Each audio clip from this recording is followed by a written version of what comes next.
Hello सभी को नमस्कार। तो हम पढ़ रहे हैं पीसीओ 14 के लिए और जॉइंट स्टॉक कंपनी का जो सिलेबस है, टॉपिक एक दिया हुआ उसको पढ़ रहे हैं। तो इसमें जो है कि कोई भी मटेरियल वगैरह नहीं था, इसलिए मैंने एक वीडियो बनाने का प्रयास किया अपने एसएस के लिए। तो एक जॉइंट स्टॉक कंपनी कंपनी क्या होती है और इसका कॉन्सेप्ट कैसे शुरू हुआ। शुरू में क्या होता है, इंडस्ट्रियल रिवोल्यूशन हुई और फैक्ट्री सिस्टम शुरू हुआ। तो उससे पहले क्या है कि छोटे छोटे उद्योग चलते थे, पहले बड़े लेवल पे जो है इंडस्ट्रीज वगैरह नहीं थी। लेकिन जो इंडस्ट्रियल रिवोल्यूशन और फैक्ट्री सिस्टम शुरू हो गया तो उसमें बड़े लेवल पे उत्पादन वगैरह शुरू हो गया। तो उसमें होता क्या है कि बहुत ज़्यादा फिर खर्चा होने लगा। तो ये इतना ज़्यादा खर्चा होने लगा कि अर्ली छोटे लेवल पे ये संभव नहीं था। तो अब ये क्या है कि इतना बड़ा लेवल पे खर्चा हो रहा है, तो एक कंपनी का कंसेप्ट शुरू हुआ। तो कंपनी होती क्या है? The body incorporated in accordance with the provision of a specified act. It is view to be a person created by law, a judicial person independent of even promoters. तो company जो होती है एक body incorporate होती है, एक judicial person होती है, यानी एक कंपनी अपनी तरफ से कॉन्ट्रैक्ट कर सकती है और कंपनी अपनी तरफ से किसी को अपॉइंट कर सकती है, किसी को निकाल सकती है। कंपनी के ऊपर कोई मुकदमा हो सकता है, इवन अपने मेंबर्स पे मुकदमा कर सकती है कंपनी, और कंपनी के मेंबर्स कंपनी पे मुकदमा कर सकते हैं। इस प्रकार से एक जुडिशियल लॉ है, एन एसोसिएशन ऑफ मैनी। और इसमें बहुत सारे लोग मिलकर क्या है, एक एसोसिएशन बनाते हैं और अपना धन उसमें लगाते हैं बिजनेस के लिए, और जिसको हम कैपिटल कहते हैं। जो बिजनेस में लगा हुआ धन उसको कैपिटल कहते हैं, और उसे वो प्रॉफिट और लॉस भी कमाते हैं। Features of A company. एक कंपनी के फीचर्स क्या हैं? कंपनी क्रिएटेड बाई एक्ट, कानून के तहत किसी विधि के तहत बनी हुई होती है company. Can entry to valid contracts, तो वैलिड कॉन्ट्रैक्ट्स में भाग ले सकती है। सेपरेट लीगल एंटिटी, कंपनी अपन पढ़ते हैं ना, बिजनेस एंटिटी का कंसेप्ट होता है अकाउंटेंसी में, वही सेपरेट लीगल एंटिटी होती है कंपनी। और गोइंग कंसर्न भी होता है, यानी कंपनी चलती रहेगी। Perpetual succession, members can come and go but company can go for ever, यानी सदस्य आते जाते रहेंगे लेकिन कंपनी हमेशा चलती रहेगी। इवन इसके प्रमोटर हैं वो भी, उन पर भी कंपनी निर्भर नहीं है, कंपनी हमेशा चलती रहेगी। उसके बाद देखते हैं कि common seal. Company can not sign but it has common seal for all his activities. Company sign नहीं कर सकती, लेकिन उसके एक्टिविटीज़ के लिए फिर उसकी एक कॉमन सील होती है। हर उसके कॉन्ट्रैक्ट के लिए, हर उसके अपॉइंटमेंट के लिए, हर मीटिंग वगैरह में कंपनी की एक कॉमन सील होती है, जिस और उसके डायरेक्टर वगैरह उस पर जो है साइन करके कोई भी कॉन्ट्रैक्ट करते हैं, लेकिन सील तो कंपनी की ही लगेगी। Limited liability. कॉमन सील से तात्पर्य एक सील होती है, ठीक है। Limited liability, the liability of A member. Limited से यहाँ क्या है, हम बार बार अपन पढ़ते हैं कि लिमिटेड है कंपनी, ये लिमिटेड है या नहीं है ऐसा। तो लिमिटेड से तात्पर्य है कि उस कंपनी के जो मेंबर्स होते हैं उनकी जो लायबिलिटी है, उनकी जो जिम्मेदारी है वो लिमिटेड है। और लिमिटेड कहाँ तक है? उनके पास जितने शेयर है उस कंपनी के, वहाँ तक ही उनकी जिम्मेदारी है। The liability of a member of company is limited to the value of share once fully paid, attracts investors। यानी किसी भी कंपनी में एक शेयर होल्डर की जिम्मेदारी उसके शेयर तक सीमित है। अगर उसने अपने शेयर की पूरे रुपए पे कर दिए हैं कंपनी को, तो उसकी उन शेयरों तक ही जिम्मेदारी है। अदरवाइज उसकी आगे उसकी कोई जिम्मेदारी नहीं है। यानी कि जैसे कंपनी पर डेट है, कंपनी पर जितना भी कर्जा है और सब कुछ है, तो शेयर होल्डर के पास जितना शेयर है, जितना हिस्सा है उसका, शेयर से तात्पर्य हिस्से से ही है, जितना उसका हिस्सा है उतने तक उसकी जिम्मेदारी है, बाकी आगे उसकी कोई जिम्मेदारी नहीं है। अदरवाइज जो पार्टनरशिप फर्म वगैरह है उसमें तो क्या है कि इवन जो उनके जो शेयर होल्डर है या मेंबर होते हैं, उनकी खुद की पर्सनल असेट भी अटैच हो जाती है कंपनी का, पार्टनरशिप वालों को अपना लोन चुकाने के लिए, ठीक है, कंपनी अपनी डेट चुकाने के लिए। लेकिन कंपनी के अंदर ऐसा नहीं है, कंपनी के अंदर लायबिलिटी क्या है? लिमिटेड है, लिमिटेड टू देयर शेयर्स। उसके बाद हम देख लें इजी ट्रांसफेरेबिलिटी ऑफ शेयर्स। एक कंपनी के अंदर पब्लिक, जैसे पब्लिक लिमिटेड कंपनी, अब कंपनी में आगे जाए दो मेन कंपनियां आती है, एक पब्लिक लिमिटेड, एक प्राइवेट लिमिटेड। आप ध्यान रखें कि पब्लिक लिमिटेड कंपनी में पब्लिक हिस्सा ले सकती है, और प्राइवेट लिमिटेड कंपनी में पब्लिक हिस्सा नहीं ले सकती, वो प्राइवेट होती है। तो यहाँ पर अगर पब्लिक हिस्सा ले सकती, इसका मतलब है कि शेयर्स का ट्रांसफ़र हो सकता है। हम नॉर्मल अपने जीवन में देखते हैं कि एक व्यक्ति से दूसरा व्यक्ति शेयर खरीद सकता है, या अपन शेयर मार्केट में शेयर खरीद सकते हैं, एक आम व्यक्ति भी शेयर खरीद सकता है। तो वो कंपनी होती है पब्लिक लिमिटेड कंपनी। तो पब्लिक लिमिटेड कंपनी में शेयर खरीदना या बेचना आसान है, बट प्राइवेट लिमिटेड कंपनी में रेस्ट्रिक्शन है। फिर एक कंपनी के फायदे और नुकसान क्या है, merits and demerits of company. Merit होता है स्टेबिलिटी पहला, दूसरा मेरिट इसका है लिमिटेड लायबिलिटी, स्टेबिलिटी स्थिरता होना, वही चीज़ें दोबारा से आ रही है। और लिमिटेड लायबिलिटी, इसमें लायबिलिटी लिमिटेड है, कहाँ तक है, वो शेयर होल्डर के शेयर तक है। फिर उसके बाद है easy and speedy transfer of share, आसानी से शेयर खरीदे बेचे जा सकते हैं। तीसरा चौथा है प्रोफेशनलिज्म। प्रोफेशनलिज्म से तात्पर्य यहाँ पर है, ये इंपॉर्टेंट इसलिए है क्योंकि उसमें मैनेजमेंट होता है, बोर्ड ऑफ डायरेक्टर होता है, वो प्रोफेशनल लोग होते हैं, वो इसमें काम करते हैं। जैसे कंपनी सेक्रेटरी वगैरह होता है, या एमबीए से उसके एमडी वगैरह एमबीए करे होते हैं, तो वो प्रोफेशनल लोग होते हैं। इकोनॉमीज ऑफ लार्ज स्केल, और कंपनी की बहुत बड़े लेवल पे जो है इकोनॉमी होती है, यानी उसमें बहुत सारे लोग अपना पैसा इन्वेस्ट करते हैं, शेयर होल्डर होते हैं, तो कंपनी के पास बहुत पैसे होते हैं, तो ये मेरिट होते हैं।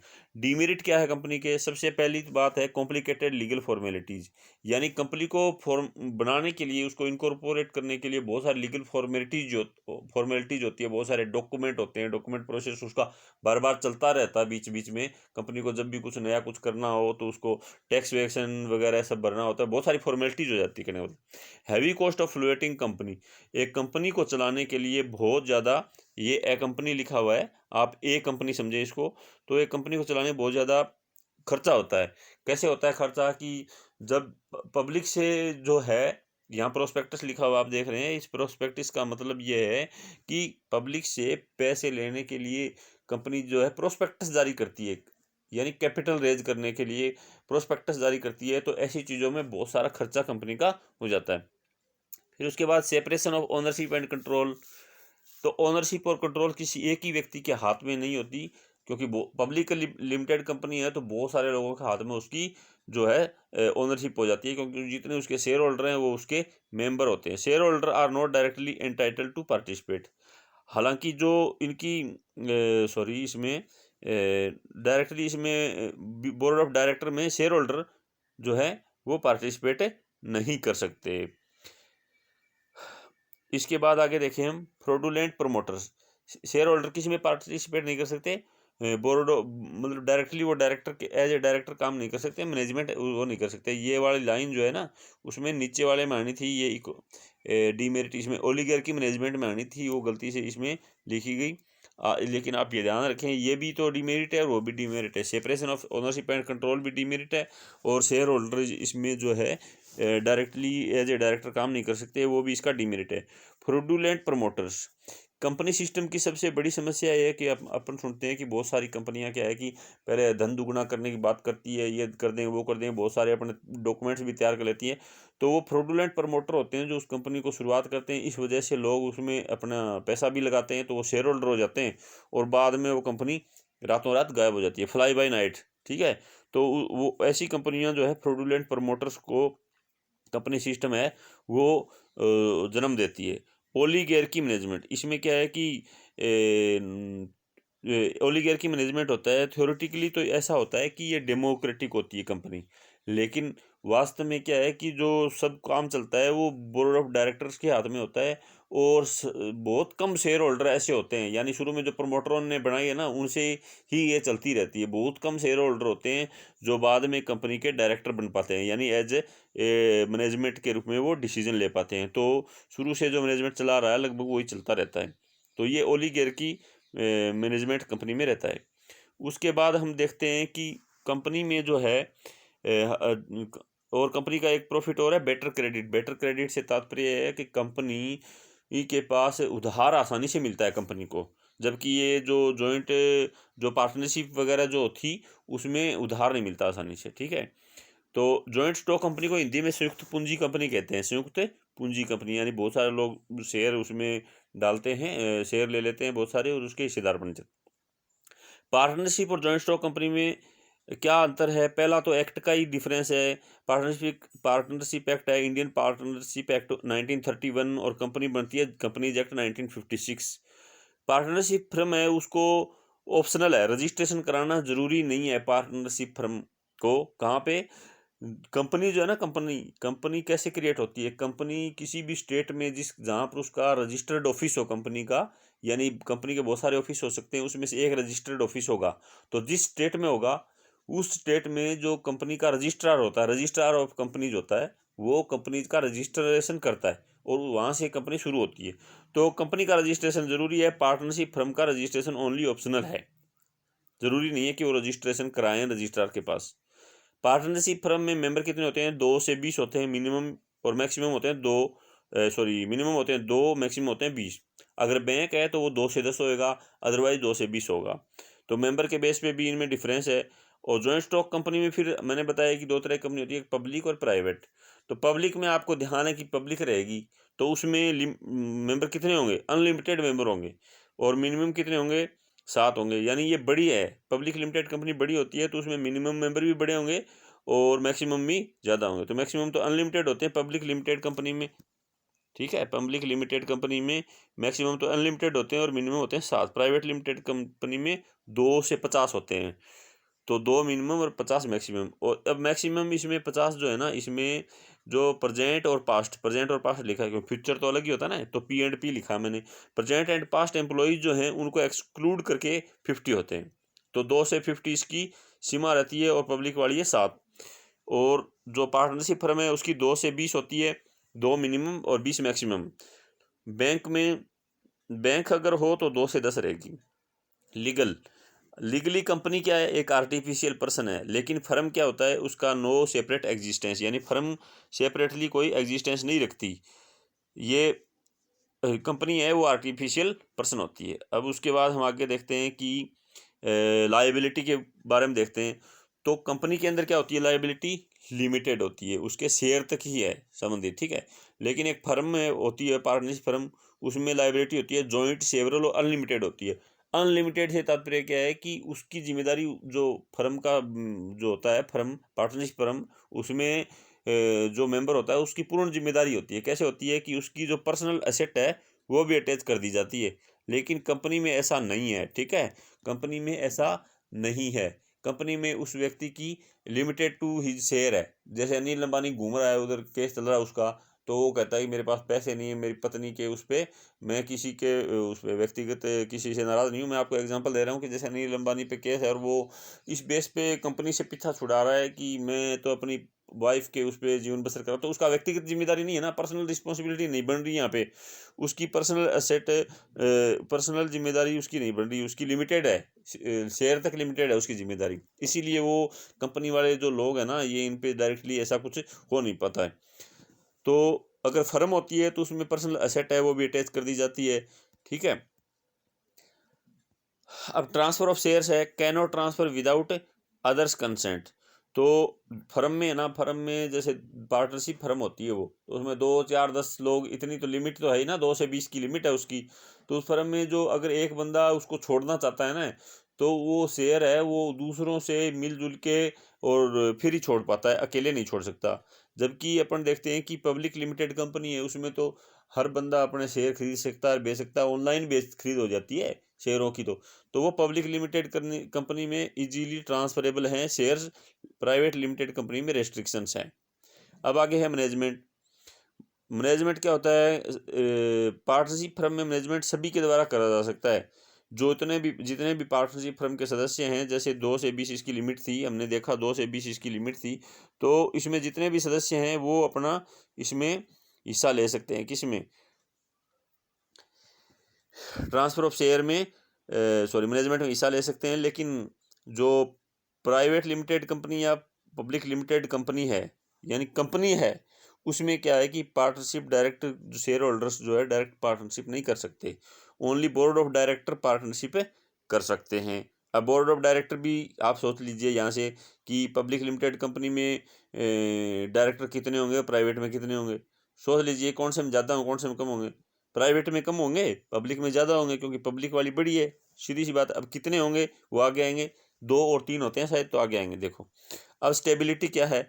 स्टेबिलिटी, कंपनी जो है स्टेबल रहती है, अनअफेक्टेड एंड स्टेबल, उसमें कोई कंटीजेंसीज का फर्क नहीं पड़ता। कैसे? कंपनी के अगर जैसे डायरेक्टर की डेथ होगी तो दूसरा काम में कर लेगा, अगर दूसरे की होगी तो तीसरा कर लेगा, तीसरे की होगी चौथा कर लेगा।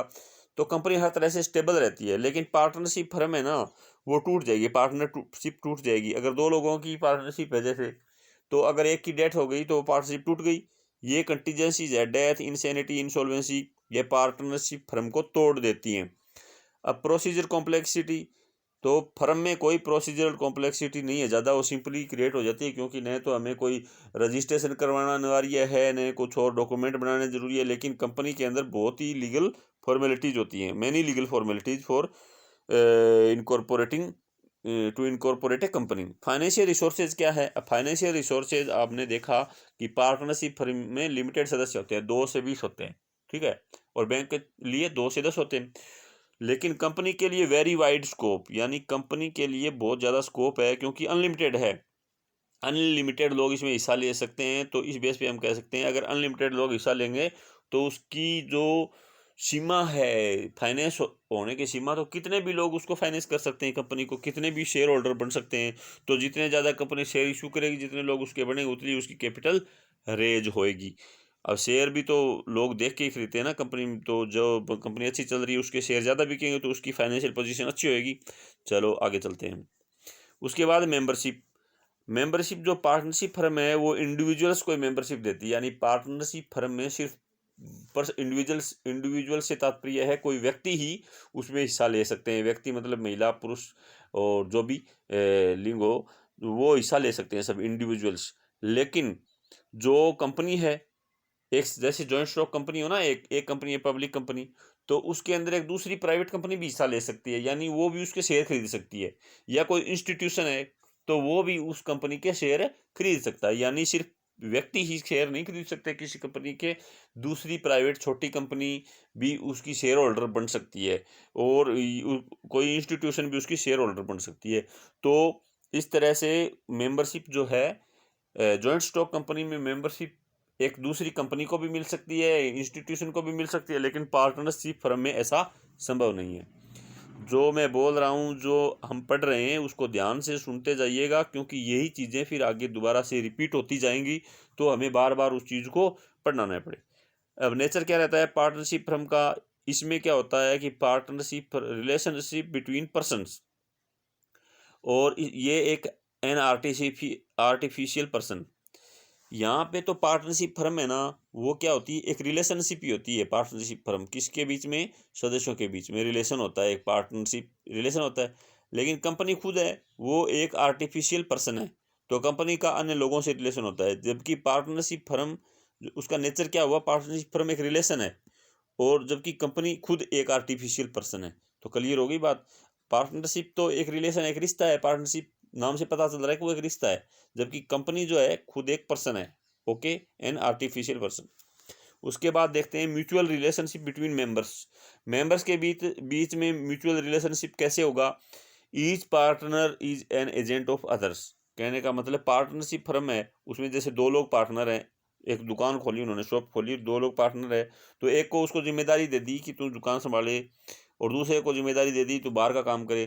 तो एक दूसरे के दोनों क्या है, वो एजेंट है। तो पार्टनरशिप फर्म में एजेंट होते हैं, लेकिन शेयर होल्डर क्या है, वो एजेंट नहीं होते हैं। इस बात को ध्यान रखें, पार्टनरशिप फर्म में एजेंट होते हैं, और लेकिन कंपनी में एजेंट नहीं होते एक दूसरे के। ऑडिट। पार्टनरशिप फर्म की ऑडिट नॉट इसेंशियल, लेकिन जॉइंट स्टॉक कंपनी है उसकी ऑडिट इसेंशियल है, और एक सीए द्वारा इसेंशियल है, यानी चार्टेड अकाउंटेंट से ही करवानी जरूरी है।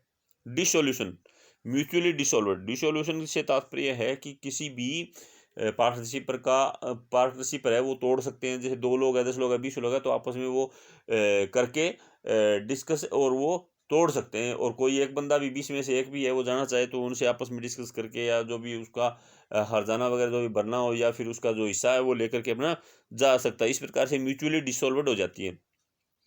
लेकिन कंपनी को डिसोल्यूशन करने के लिए लीगल फॉर्मेलिटीज होती है। अब क्यों होगी लीगल फॉर्मेलिटीज? क्योंकि जो कंपनी जो है एक तरह से पूरी पब्लिक, जैसे पब्लिक लिमिटेड कंपनी है, तो पब्लिक कंपनी ने तो सारी दुनिया के शेयर ले रखे होंगे, तो वो ऐसे थोड़े डिसॉल्व हो जाएगी। इसके लिए फिर लीगल फॉर्मेलिटीज होगी। उसको बनाने के लिए लीगल फॉर्मेलिटीज बहुत होती है, तो उसको तोड़ने के लिए बहुत होती है। उसमें कितने लोगों का ऋण बाकी है, कितने लोगों के शेयर होल्डर कितने हैं, उन सब का, और बाहर से कंपनी ने कितना लोन ले रखा है, बैंक से कितना ले, सब चुकाने के बाद में उसके जो शेयर होल्डर्स हैं उनका पैसा वापस दिया जाएगा। उस तरह से डिसोल्यूशन उसका होता है कंपनी का, जबकि पार्टनरशिप फर्म का म्यूचुअली डिसोल्यूशन हो जाता है। Kinds of companies. कंपनियां कितने प्रकार की होती हैं? सबसे पहले इसके टाइप होते हैं, एक इनकॉर्पोरेशन यानी बनने के बेस पे, दूसरी लाइबिलिटीज़ यानी लाइबिलिटीज़ कैसी रही उसके बेस पे, तीसरी नेशनलिटी के बेस पे, फिर ओनरशिप के बेस पे, और फिर मेंबर्स के बेस पे, कितने मेंबर हैं।